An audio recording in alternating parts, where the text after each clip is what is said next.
والذين إذا أنفقوا لم يسرفوا ولم يقتروا وكان بين ذلك قواما. وقال الله سبحانه وتعالى في مقام آخر: إن المبذرين كانوا إخوان الشياطين وكان الشيطان لربه كفورا.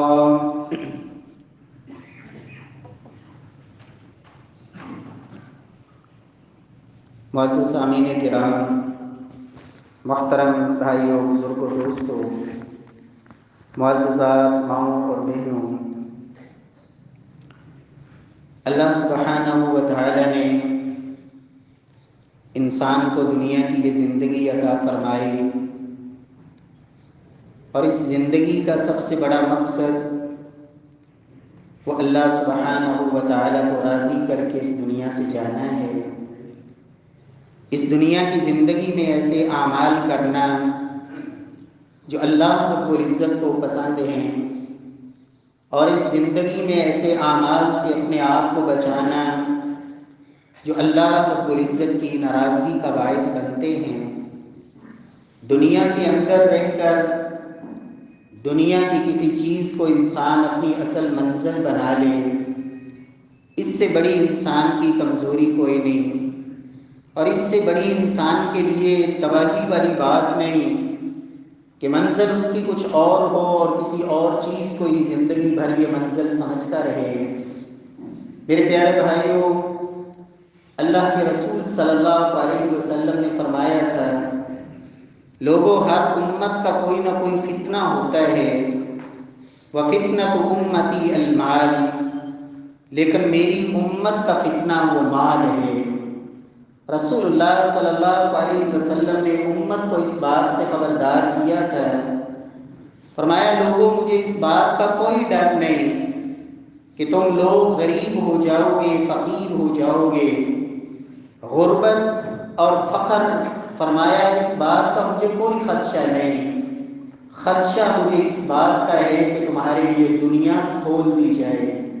تمہارے اوپر دنیا کشادہ کر دی جائے، دنیا کے مال کی بہتات ہو، اور پھر تم اس مال کے اس قدر حریص بن جاؤ، اس مال کے اس قدر لالچی بن جاؤ، اس مال کو حاصل کرنے کے لیے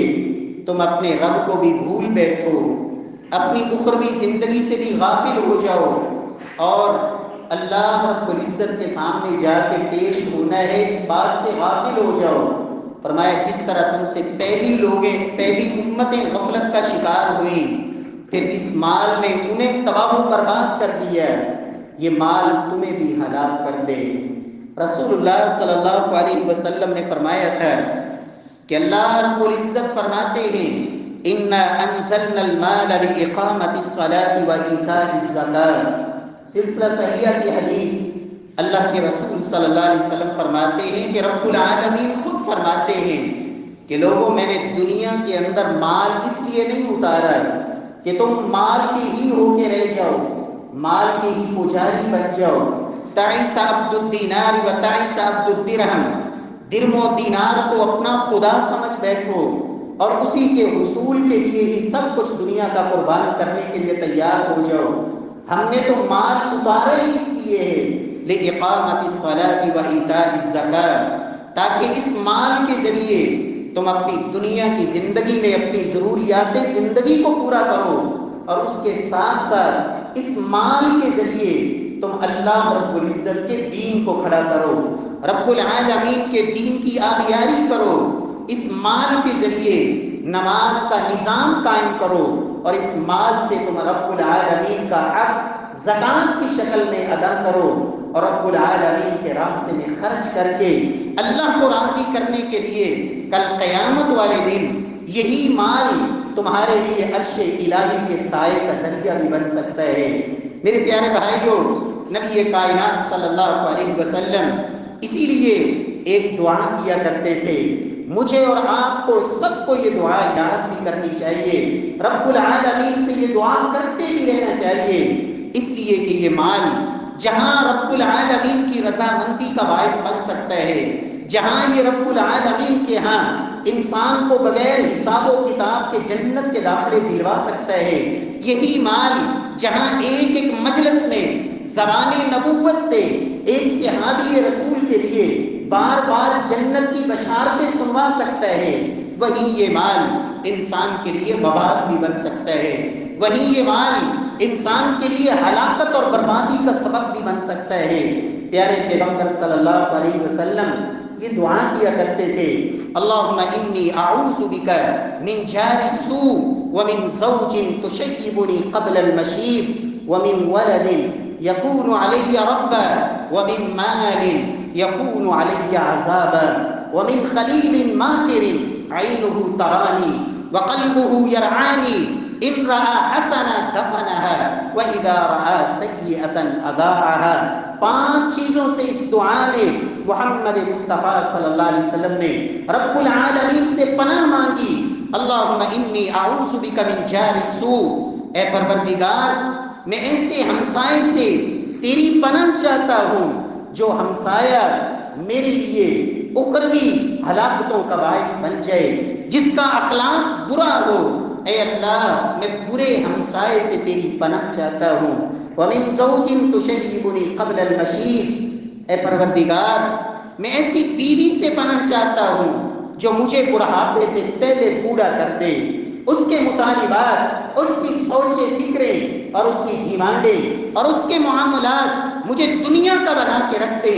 دنیا کے پیچھے چلنے والا، اور دنیا ہی میرے گھر کے اندر یہی ہمہ وقت فکر اور سوچ ہو، اور یہ غم مجھے بوڑھا کر دے، وقت سے پہلے بوڑھا کر دے۔ یا اللہ ایسی بیوی سے بھی پناہ چاہتا ہوں۔ وَمِن وَلَدٍ يَكُونُ عَلَيَّ رَبًّا،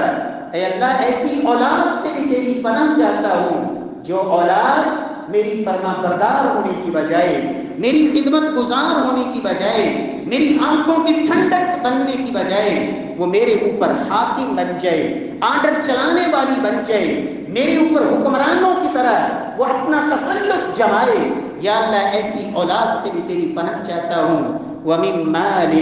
يَكُونُ عَلَيَّ عَذَابًا، چوتھی چیز، اے پروردگار میں ایسے مال سے بھی تیری پناہ چاہتا ہوں جو کل قیامت والے دن جہنم کے انگاروں کا سبب بن جائے۔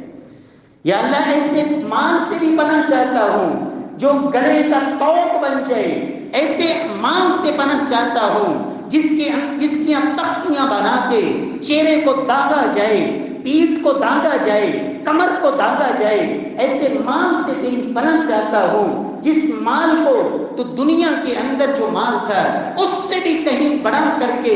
میرے اوپر چڑھا دے اور میرے روندنے کا باعث بن جائے۔ یا اللہ ایسے مال سے بھی تیری پناہ چاہتا ہوں۔ وَمِن خَلِيلٍ مَاكِرٍ، یا اللہ ایسے مکار دوست سے بھی تیری پناہ چاہتا ہوں۔ یا اللہ جس کی آنکھیں مجھے دیکھتی ہیں اور اس کا دل میری نگرانی کرتا ہے، اگر میری اچھائی دیکھتا ہے اس پہ پردہ ڈال لیتا ہے، اور اگر میری کوئی برائی اس کے سامنے آ جائے تو اس برائی کو لوگوں کے اندر پھیلا دیتا ہے، تشہیر کا ذریعہ بنتا ہے۔ یا اللہ ایسے مکار دوست سے بھی تیری پناہ چاہتا ہوں۔ میرے پیارے بھائیوں، نبی کائنات صلی اللہ علیہ وسلم کی تعلیمات سے یہ سمجھ آتی ہے جہاں یہ مال انسان کے لیے خیر ہے وہاں یہ انسان کے لیے وبال بھی بن سکتا ہے۔ اس لیے رب العالمین نے عباد الرحمن کے جو اوصاف بیان کیے ان میں ایک وصف رب العالمین نے یہ بیان کیا، والذین اذا انفقوا لم یسرفوا ولم یقتروا وکان بین ذلک قواما، جو اللہ کے بندے ہوتے ہیں ان کے پاس جب مال آتا ہے اس مال پر نہ تو وہ بخل کرتے ہیں، بخیل بنتے ہیں کہ گن گن کر اس مال کو سرکھنے والے اور بینک بیلنس اور جمع کرنے والے، تجوریاں بھرنے والے اور کئی کھاتے سیاں کر کے چھوڑ کے دنیا سے چلے جانے والے، نہ تو وہ بخل کی زندگی بسر کرتے ہیں اور نہ ہی وہ اسراف اور تبذیر کی زندگی کہ پانی کی طرح پیسے کو بہا دیا، یہ نہ دیکھا کہ یہ کام میرے اللہ کو راضی بھی کرنے والا ہے یا نہیں، میرا پروردگار اس خرچ پر راضی بھی ہے یا نہیں۔ فرمایا والذین اذا انفقوا لم یسرفوا ولم بندے ہوتے ہیں، نہ بخل کی زندگی بسر کرتے ہیں، نہ اسراف اور تبذیر کی زندگی، فضول خرچی کی زندگی، وَكَانَ بَيْنَ ذَلِكَ قَوَامًا، بلکہ وہ اعتدال والی زندگی، اقتصاد والی زندگی، میانہ روی والی زندگی، وہ خوبصورت زندگی بسر کرتے ہیں، اس لیے کہ وہ جانتے ہیں دنیا کی عدالتوں سے آگے ایک عدالت ایسی لگنے والی ہے جہاں مجھے کھڑا ہونا ہے، جہاں میرا حمایتی کوئی نہیں، جہاں میرا سفارشی کوئی نہیں، جہاں رشوت کا امکان کوئی نہیں، جہاں ماں باپ بھی ساتھ دینے کے لیے تیار نہیں، جہاں بیوی بچے بھی ساتھ نبھانے کے لیے تیار نہیں، جہاں کسی کی کسی حمایت کی کوئی امید نہیں، ایسی عدالت میں مجھے کھڑا ہونا ہے، اور وہاں مجھ سے ایک سوال یہ ہونا ہے کہ مال کہاں سے کمایا تھا اور اسے خرچ کہاں پہ کیا تھا۔ جب تک میں ان 5 سوالوں میں سے ایک سوال مال کے بارے میں عن مالی من این اکتسب وفیما انفق، کہ میرے بندے مال کمایا کہاں سے تھا، مال آنے کے ذرائع کون سے تھے، حلال طریقے سے آتا تھا یا حرام طریقے سے، جائز طریقے سے کماتا تھا یہ مال یا حرام کے ذرائع سے، کمانے کا طریقہ اور ڈھنگ کیا تھا، اور صرف یہی نہیں وفیما انفق،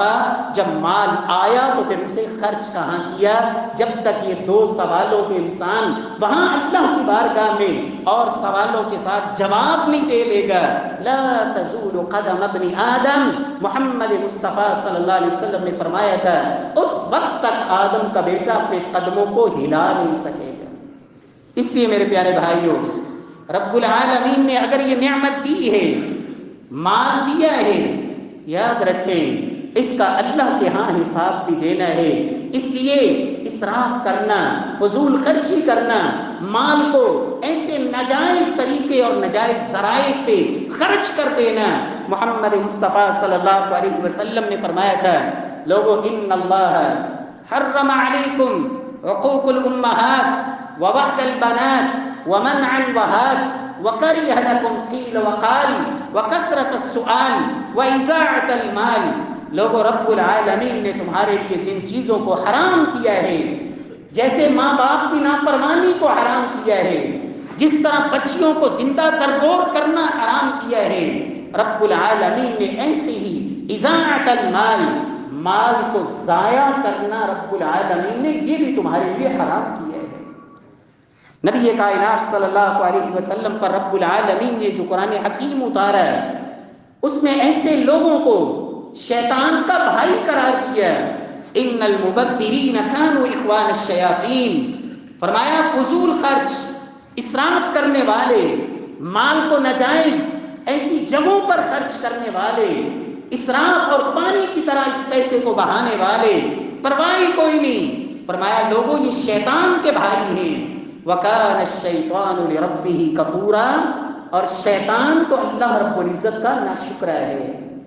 اور یہ شخص جس کو رب العالمین نے دولت کی فراوانی عطا فرمائی، اگر یہ اسراف کی بیماری میں مبتلا ہے، اس کا مطلب یہ ہے کہ رب العالمین کی اس نعمت کی اسے کوئی قدر نہیں،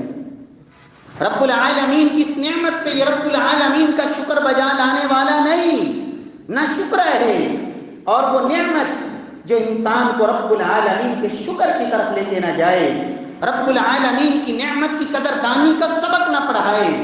یاد رکھیں وہ نعمت نہیں ہوتی بلکہ انسان کے لیے وہ آزمائش ہوا کرتی ہے، وہ مصیبت ہوا کرتی ہے۔ آج جس معاشرے میں اور آپ زندگی بسر کر رہے ہیں، ایک سوچ بن گئی، ایک فکر بن گیا، اور ہر شخص اس دوڑ میں مبتلا ہوتا چلا جا رہا ہے۔ پیارے بھائیوں، لمحہ فکریہ ہے،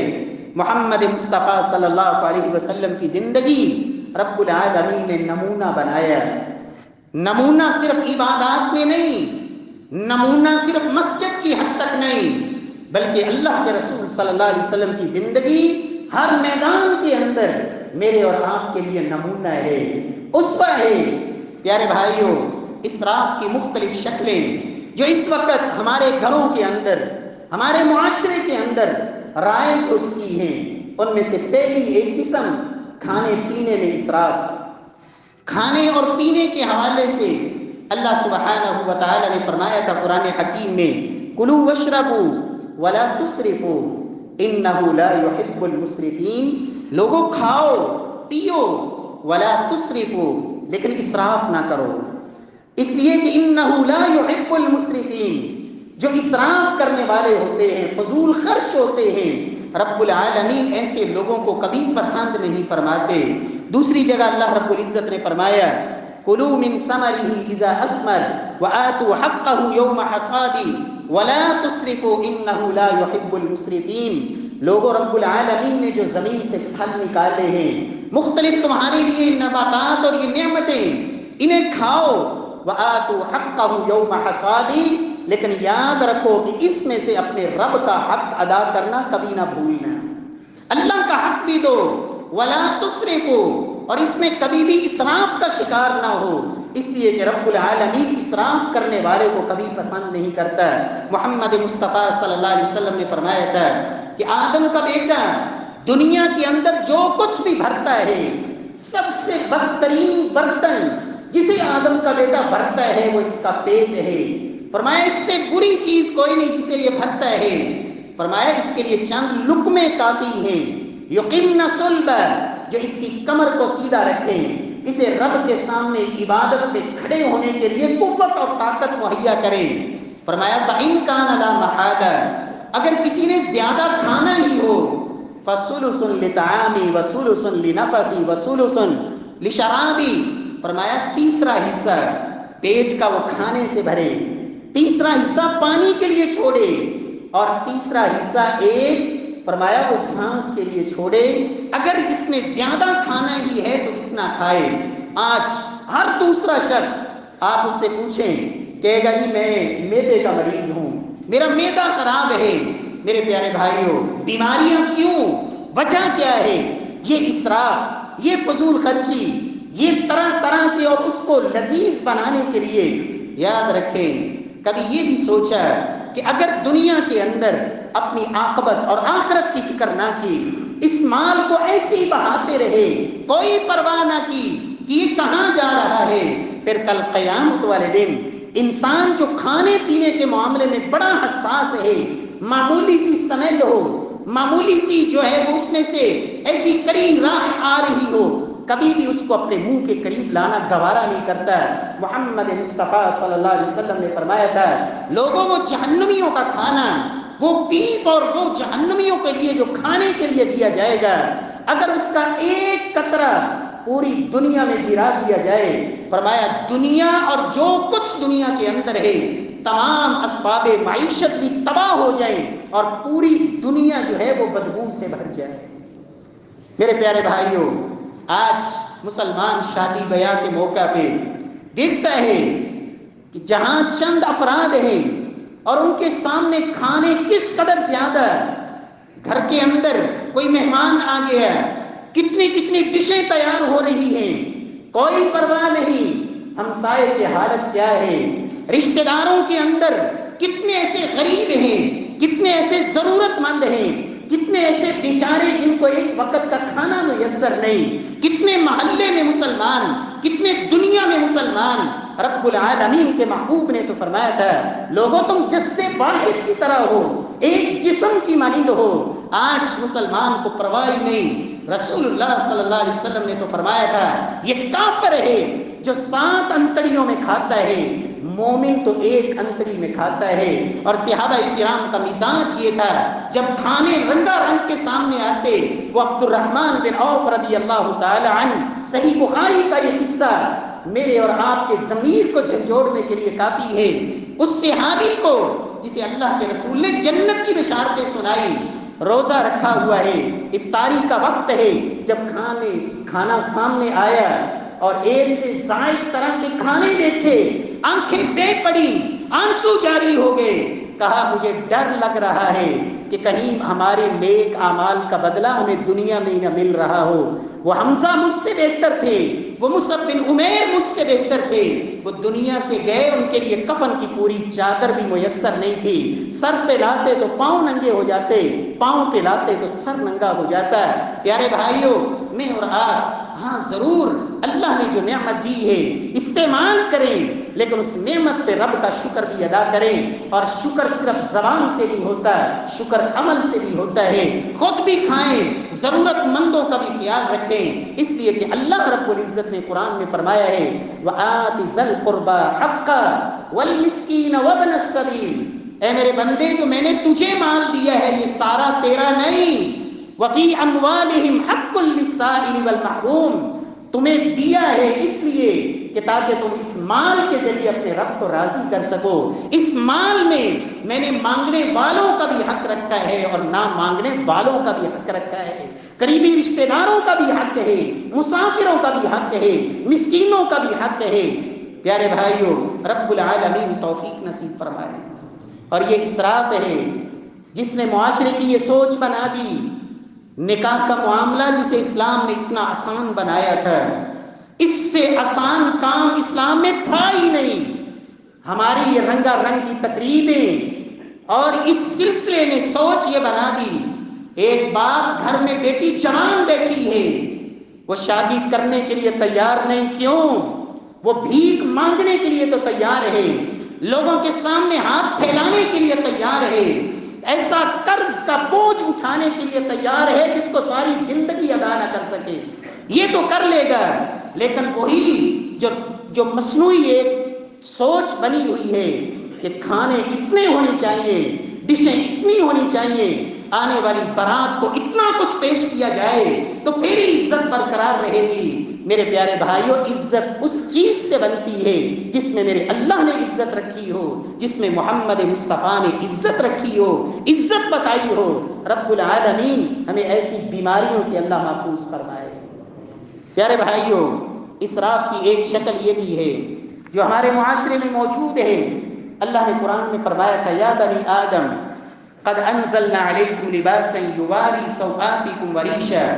ولباس التقوی ذلک خیر، کہ لوگوں میں نے آسمان سے لباس اس لیے اتارا ہے تاکہ اس لباس کے ذریعے تم زینت بھی اختیار کرو، اپنے سطر کو ڈھانپو، اور تقوی والا لباس یہ سب سے بہترین لباس ہے۔ آج اس معاملے میں بھی آپ گھروں میں دیکھیں ایک سوچ بن گئی، گرمیوں کے لیے الگ، سردیوں کے لیے الگ، الماریاں کی الماریاں بھری ہوئی، گھر کے اندر اتنے بستر موجود، اتنے کپڑے موجود، جگہ نہیں ہے رکھنے کے لیے، لیکن سوچ یہ ہے ہر فنکشن میں نیا سوٹ چاہیے، ہر شادی میں نیا سوٹ چاہیے، ہر موسم میں نئے سے نئے سوٹ چاہیے، ہر پروگرام کے لیے بڑے سے لے کر چھوٹے تک گھر کے اندر وہ خامد ہے، کوئی پرواہ نہیں۔ سلف میں جب خامد گھر سے نکلتا تھا، بیوی یہ سبق پڑھا کے گھر سے نکالتی تھی، اے اللہ کے بندے،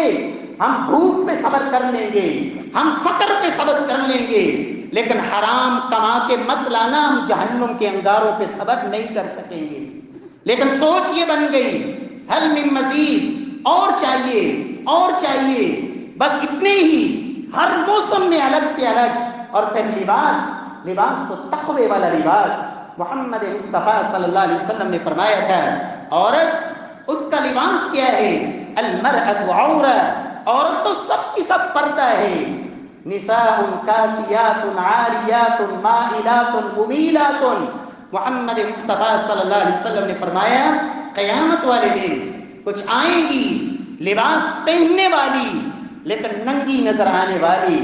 لباس ہی ایسا ہے جو اعضائے عورت کو ظاہر کر دینے والا،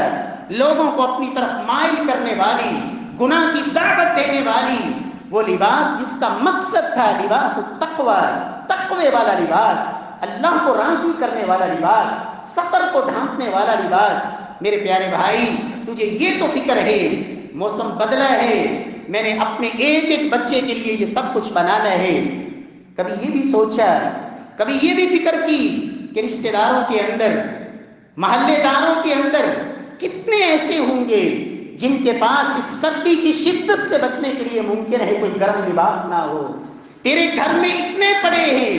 جن کی باری بھی ممکن ہے نہ آئے، کتنے تو نے سنبھال کے رکھے ہیں۔ میرے پیارے بھائی، محمد مصطفیٰ صلی اللہ علیہ وسلم نے کیا فرمایا تھا، لوگوں بھوکوں کو کھلاؤ، اور بے لباسوں کو پہناؤ، جب تک یہ لباس کسی غریب فقیر کے جسم پہ رہے گا رب العالمین تمہارے لیے اس کا اجر بھی لکھتے رہیں گے، اور اس کے عوض میں خالق کائنات جنت کے بہترین اور وہ سبز پوشاکیں تمہیں نصیب فرمائیں گے۔ لیکن کوئی سوچ نہیں، اسراف اور فضول خرچی۔ ہاں ضرورت اور جن صحابہ کی یہ سوچ تھی، صدیق اکبر رضی اللہ تعالی عنہ، آخری وقت ہے، سوموار کا دن ہے، صحیح بخاری کی روایت، صدیقہ کائنات سیدہ عائشہ سے پوچھتے ہیں بیٹی کون سا دن ہے آج؟ کہا ابا جان سوموار کا دن ہے۔ کہا اللہ کے رسول کب دنیا سے گئے تھے؟ کہا سوموار کے دن ہی آپ دنیا سے رخصت ہوئے تھے۔ کہا میں بھی یہی چاہتا ہوں کہ رب العالمین مجھے بھی اللہ کے نبی کی موافقت نصیب فرما دے، اور مجھے لگتا یہی ہے کہ شاید میری زندگی کا یہ آخری ہی دن ہوگا۔ اور یہی سوموار کی شام ڈھلی اور اسی رات صدیق اکبر اللہ کے پاس چلے گئے، اور ساتھ ہی کہتے ہیں بیٹی یہ میں نے جو اپنے جسم کے اوپر چادر اوڑھ رکھی ہے اسے دھو دینا اور اسے ہی میرے کفن میں شامل کر دینا۔ کہا ابا جان نیا کفن موجود ہے، نئی چادریں موجود ہیں۔ کہا نہیں، زندہ کو نئے لباس کی زیادہ ضرورت ہے، اس لیے کہ اس لباس نے تو ختم ہی ہو جانا ہے۔ ابو بکر کو تم اس پرانے کپڑے میں ہی کفن دے دینا، اور اس چادر کے ساتھ مزید 2 چادریں شامل کر لینا، اس لیے کہ اللہ کے رسول کو 3 چادروں میں کفن دیا گیا، لیکن میرے کفن میں یہ میرا پرانا کپڑا بھی شامل کر دینا۔ یہ سوچ تھی۔ فاروق اعظم دنیا کفر کانپتی تھی نام سن کے، منبر پہ کھڑے خطبہ دے رہے ہیں، اور راوی کہتے ہیں میں نے لباس کے اندر لگے ہوئے پیوند گنے، 12 جگہ پہ کپڑے میں چادر میں پیوند لگا ہوا تھا جو فاروق اعظم نے پہن رکھا تھا۔ میرے پیارے بھائی اللہ نے دیا ہے، رب کی نعمتیں ہیں، استعمال کریں، لیکن ضرورت کے لیے جو ضرورت ہے ضرور پورا کریں، لیکن اسراف فضول خرچی شیطان کے بھائی، اللہ کو ناراض کرنا، رب کی ناراضگی کو مول لینا، قطعاً ایسا کوئی بھی رویہ اختیار مت کریں، رب العالمین محفوظ فرمائے۔ پیارے بھائیو تیسری صورت اور تیسری قسم، مکان۔ ہر انسان کی ضرورت ہے، اور رب العالمین سے دعا کریں جن کے پاس اپنا گھر نہیں ہے رب العالمین انہیں نصیب فرما دے، یہ اللہ کی نعمت ہے۔ اور اللہ کے رسول نے فرمایا تھا انسان کے لیے سعادت کی جو 4 چیزیں ہیں ان میں ایک گھر بھی ہے، نیک بیوی بھی ہے، نیک ہمسایہ بھی ہے، اور اپنی پرسکون اور آرام دہ سواری بھی ہے۔ یہ ضرورت ہے، لیکن مکان اس کو ضرورت کی حد تک رکھیں۔ آج دوڑ بن گئی، فکر بن گئی، سوچ بن گئی، پیسہ آیا ہے، مکان مکان مکان، اور پھر اس پہ خرچ، اتنا خرچ، رنگا رنگ کی اس کے اندر وہ لائٹنگ کا سسٹم، وہ فرنیچر، وہ سب کچھ، وہ ٹائلیں۔ اور بڑے ایک ہماری جماعت کے عالم وہ کہتے ہیں کہ میں ایک صاحب کے گھر گیا تو سب سے پہلے مجھے وہ واش روم لے کے گئے، یہ جی میرے گھر کا واش روم دیکھیں میں نے اس پہ 4.5 لاکھ روپیہ لگایا۔ فخر، ایسا پیسہ جو انسان کو گھمنڈ میں مبتلا کر دے۔ یاد رکھے تو جتنا مرضی پیسہ لگا لے قارون سے مالدار نہیں بن سکتا۔ ایران کے وہ اس دور کے کیسر و کسرا، ان کے جو محلات تھے 300 کمروں پہ مشتمل وہ ایک محل، تو جتنا مرضی لگا لے، یاد رکھ اس محل میں رہنا تو کتنی دیر ہے، یہ کوئی خبر نہیں۔ دنیا کے اس مکان کو بنانے کے لیے تجھے بڑی فکر ہے، لیکن کبھی اس مکان کی بھی فکر کی جس کے اندر وینٹیلیشن کا سسٹم کوئی نہیں، جس کے اندر برقی کمکموں کا کوئی سسٹم نہیں، جہاں اندھیرے ہیں، جہاں تاریکی ہے، جس مکان میں تیرے ساتھ تیری ماں نہیں ہوگی، باپ نہیں ہوگا، بیوی بچے نہیں ہوں گے، ہمسایوں کی آمد و رفت نہیں ہوگی، جس مکان کے اندر تاریکی ہی تاریکی ہے، اور جہاں جا کے پھر سدا رہنا ہے، یہ مکان جس میں رہنے کی بھی کوئی پتہ نہیں کتنی دیر امید ہے بھی یا نہیں، اس کے لیے بڑی فکریں ہیں اور سب کچھ بہائے جا رہا ہے، لیکن کبھی اس مکان کے لیے بھی جو قبر کی شکل میں 2 گز زمین کا ٹکڑا جس کے اندر اندھیرے، تاریکیاں، وہ سانپ، وہ بچھو، وہ اندھیرے، وہ تنہائیاں، وہ خلوتیں، اس کے لیے بھی کوئی فکر کر لے۔ رب العالمین توفیق نصیب فرمائے۔ پیارے بھائیوں، محمد مصطفیٰ صلی اللہ علیہ وسلم سے بڑا دنیا کے اندر عزت والا کون آیا ہے؟ اللہ کے رسول کا گھر، وہ سیدہ عائشہ کا حجرہ، حیثیت کیا ہے؟ یہ نہیں کہ اللہ کے نبی کے پاس مال آتا نہیں تھا، اتنا مال آتا تھا، صحابہ کہتے ہیں مسجد نبوی میں ڈھیر لگے ہوئے ہیں، بحرین سے مال آیا ہے، اللہ کے رسول بیٹھے ہیں اور اس وقت اٹھے ہیں جب ایک درہم بھی باقی نہیں بچا، سب تقسیم کر دیا۔ نماز پڑھائی ہے عصر کی، سلام پھیرا، جلدی گھر گئے، واپس آئے، صحابہ گھبرائے ہوئے کہ آپ نے ایسے پہلے کبھی نہیں کیا، آج کیا معاملہ بنا؟ فرمایا مجھے یاد آیا تھا میرے گھر میں سونے کی ایک ڈڑی پڑی ہوئی تھی، میں نے کہا کہیں ایسا نہ ہو دیر ہو جائے، میں جلدی اس لیے گیا تھا کہ اپنے اللہ کے راہ میں خرچ کر دوں۔ گھر کتنا تھا، ضرورت پوری ہوتی تھی۔ سیدہ عائشہ کے حجرے میں 3 قبریں ہی بن سکیں، محمد مصطفیٰ صلی اللہ علیہ وسلم کی قبر، سیدنا ابو بکر کی قبر اور سیدنا فاروق اعظم کی قبر، یہ 3 قبروں جتنا گھر اللہ کے رسول صلی اللہ علیہ وسلم نے مدینے کی ساری زندگی 13 سال اس میں بسر کیے صدیقہ کائنات کے ساتھ۔ میرے پیارے بھائیوں، خرچ کریں، ضرور کریں، ضرورت پوری کریں، لیکن جس کی ضرورت نہیں ہے، اور اللہ کے رسول کے ایک فرمان یاد رکھیں، اللہ کے رسول فرماتے ہیں رب العالمین جب کسی بندے سے ناراض ہوتے ہیں، اللہ اس کے پیسے کو مٹی میں لگوا دیتے ہیں، اس کے پیسے کو اللہ مٹی میں لگوا دیتے ہیں، اس لیے کہ اس کا اسے کوئی فائدہ ہی نہیں۔ ہاں جو ضرورت ہے ضرور بنائیں، رب العالمین توفیق نصیب فرمائے، لیکن اسراف سے پروردگار محفوظ فرمائے۔ پیارے بھائیوں، چوتھی ایک صورت یہ بھی ہے کہ پانی یہ بھی اللہ کی نعمت ہے، لیکن اس میں بھی اسراف سے اجتناب کریں۔ گھر کے اندر باہر جہاں بھی مسجد میں ضرورت ہے ضرور استعمال کریں۔ اور اس وقت یہ حقائق اور تحقیق یہ بتا رہی ہے کہ دن بدن زمین کا پانی گہرا سے گہرا ہوتا جا رہا ہے۔ سبب کیا ہے؟ اتنی مشینیں لگی ہوئی جو مسلسل کھینچے جا رہی ہیں۔ اللہ کے نبی عبادت کے اندر بھی آپ پانی کے اندر اسراف نہیں کرتے تھے۔ وضو عبادت ہے، اللہ کے رسول ایک مد کے ساتھ ایک مد پانی، تقریباً کوئی 1.5 پا پانی یا اس سے تھوڑا زائد کر لیں، آدھے کلو کے قریب تقریباً اتنے پانی سے اللہ کے رسول صلی اللہ علیہ وسلم وضو فرما لیتے۔ وَيَغْتَسِلُ بِالسَّاعِ، 1 سا پانی کے ساتھ آپ غسل فرما لیتے۔ پانی کے اندر، وضو کے اندر فرمایا 3 دفعہ دھونا، یہ آخری حد ہے اعضاء کو، اور جو 3 سے اوپر جائے فَقَدْ أَسَاءَ وَتَعَدَّى وَظَلَمَ، اس نے اللہ کی نافرمانی بھی کی، رب نے جو حد مقرر کی تھی وہ پھلانگ گیا اور اس نے ظلم کیا ہے۔ اور اللہ فرماتے ہیں میرے بندو تم اللہ کا شکر کیوں نہیں ادا کرتے؟ یہ پانی اگر اللہ اس کو کڑوا کر دے تو کون ہے جو تمہیں پانی نصیب فرمائے؟ کیوں نہیں اللہ کی نعمتوں پہ شکر ادا کرتے؟ پیارے بھائیوں، اسی طرح ہمارے ہاں اسراف کی شکلوں میں جدید یہ ایک موبائل کی صورت بھی ہے۔ ہر انسان کی سوچ بنی ہوئی موبائل ضرورت ہے ضرور لیں، لیکن کیا سب سے مہنگا لینا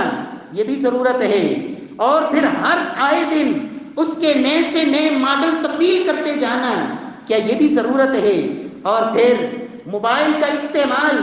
گھر کے اندر، کیا ایک موبائل ایک فرد کے لیے کافی نہیں، ایک شخص کے لیے 1 سے زائد، پھر ہر بچے کے ہاتھ میں، ہر بوڑھے کے ہاتھ میں، ہر گھر کے فرد کے ہاتھ میں اولادیں، والد بیٹھے ہیں، بچے تشریف فرما ہے، لیکن کسی کو یہ توفیق نہیں کہ بابا جی کے چہرے کی طرف نظر اٹھا کے دیکھ لیں۔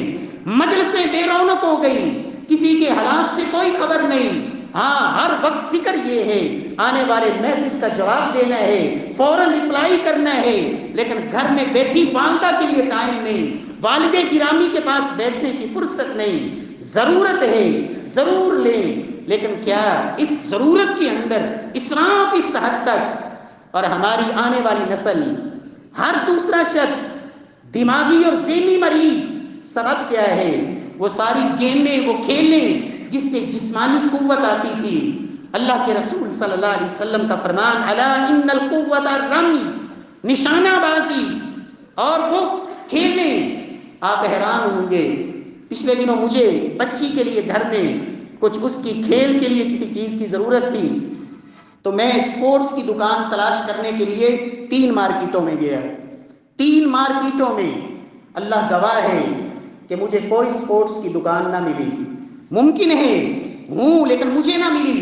لیکن ہر دوسری اور تیسری دکان وہ موبائل کی اور کمپیوٹر کی اور طرح طرح کی۔ ہماری ساری سوچ ہی یہ بن گئی، خدا کے لیے اسراف سے کم از کم بچیں، جو ضرورت ہے اسے ضرور استعمال کریں لیکن اسراف نہیں۔ رب العالمین ہم سب کو توفیق دے، وگرنہ نتیجہ کیا ہوتا ہے، پھر انسان کی جو سوچ بن جاتی ہے اس اپنے اسٹیٹس کو بحال رکھنے کے لیے پھر وہ قرض بھی لیتا ہے، اس لیے کہ اب لوگوں کی نظر میں یہ ہوں، اس کو بحال رکھنا ہے، قرض جتنا مرضی لینا پڑے قرض لے گا۔ حالانکہ یاد رکھیں محمد مصطفیٰ صلی اللہ علیہ وسلم ہر نماز میں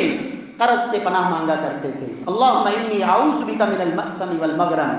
اور فرمایا لوگوں قرض ایسی چیز ہے جو شہید کا بھی معاف نہیں۔ جب یہ سوچ اسراف والی بن جاتی ہے پھر انسان جب وہ پورا نہیں ہوتا پھر اپنی جان بھی دے دیتا ہے، خودکشی کے لیے تیار،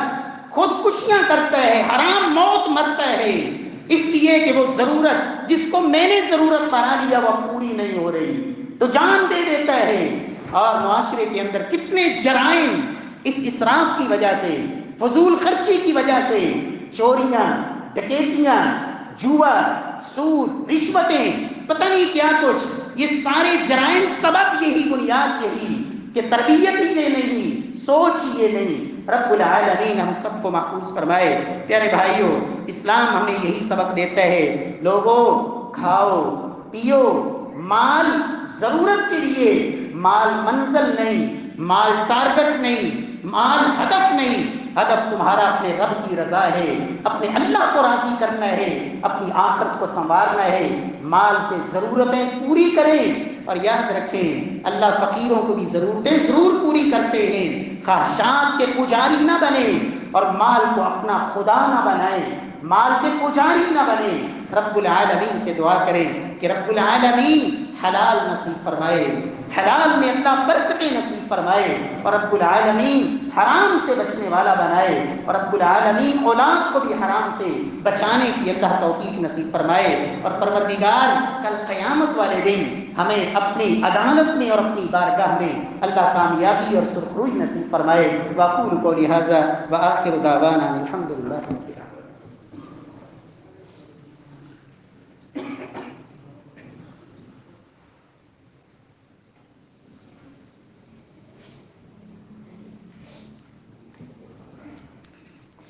إن الحمد لله نحمده ونستعينه ونستغفره ونعوذ بالله من شرور أنفسنا ومن سيئات أعمالنا، من يهده الله فلا مضل له ومن يضلل فلا هادي له، أشهد أن لا إله إلا الله وحده لا شريك له، وأشهد أن محمدا عبده ورسوله۔ اللهم صل على محمد وعلى آل محمد كما صليت على إبراهيم وعلى آل إبراهيم إنك حميد مجيد، اللهم بارك على محمد وعلى آل محمد كما باركت على إبراهيم وعلى آل إبراهيم إنك حميد مجيد۔ احباب گرامی، ابھی انشاءاللہ جمعے کی نماز کے بعد یہاں ایک جنازہ بھی ہے، آپ سب بھائی جنازہ میں شرکت فرمائیں۔ ہمارے یہاں کے نمازی محترم جنید صاحب اللہ کے پاس چلے گئے، اللہ تعالیٰ ان کی مغفرت فرمائے اور اللہ تعالیٰ ان کی اخروی مراحل کو اللہ آسان بنائے، رب العالمین لواحقین کو صبر جمیل نصیب فرمائے۔ اسی طرح پیارے بھائیوں دعا بھی کریں کہ ہماری جماعت کے جانے والے وہ ممتاز عالم دین محترم عبدالحمید رحمتی رحمہ اللہ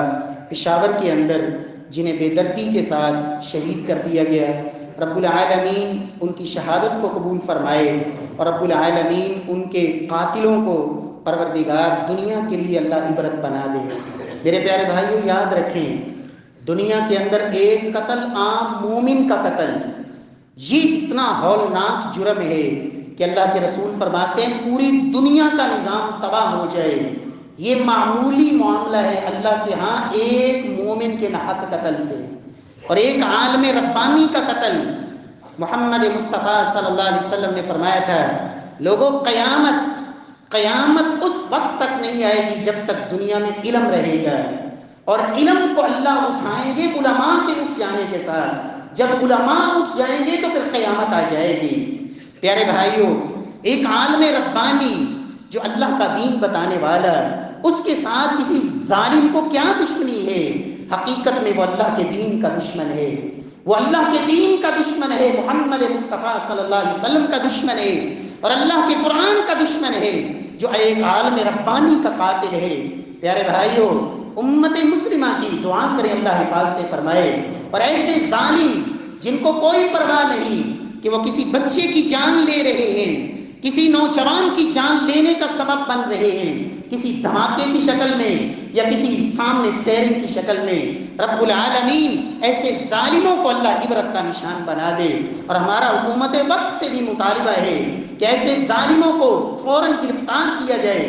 اور ان کو سب کے سامنے ان کی وہ سزا ملے، تاکہ دنیا کے لیے عبرت بنے اور دوبارہ کوئی بھی ایسی جرت نہ کرے۔ دعا کیا کرے، جہاں اپنے لیے کرتے ہیں، اپنی اولاد کے لیے کرتے ہیں، وہاں اللہ کے دین کی آبیاری کرنے والے اور دن رات اپنا آپ جنہوں نے اللہ کے دین کے لیے وقف کیا ہوا ہے، ان کی سلامتی کے لیے بھی دعا کیا کریں، ان کے دست و بازو بنے، ان کے ساتھ کھڑے ہوں۔ رب العالمین ہم سب کو اپنی جنتوں میں اللہ اکٹھا فرمائے۔ ربنا ظلمنا انفسنا وان لم تغفر لنا وترحمنا لنكونن من الخاسرين ربنا آتنا في الدنيا حسنة وفي الآخرة حسنة وقنا عذاب النار سبحان ربك رب العزة عما يصفون وسلام على المرسلين والحمد لله رب العالمين۔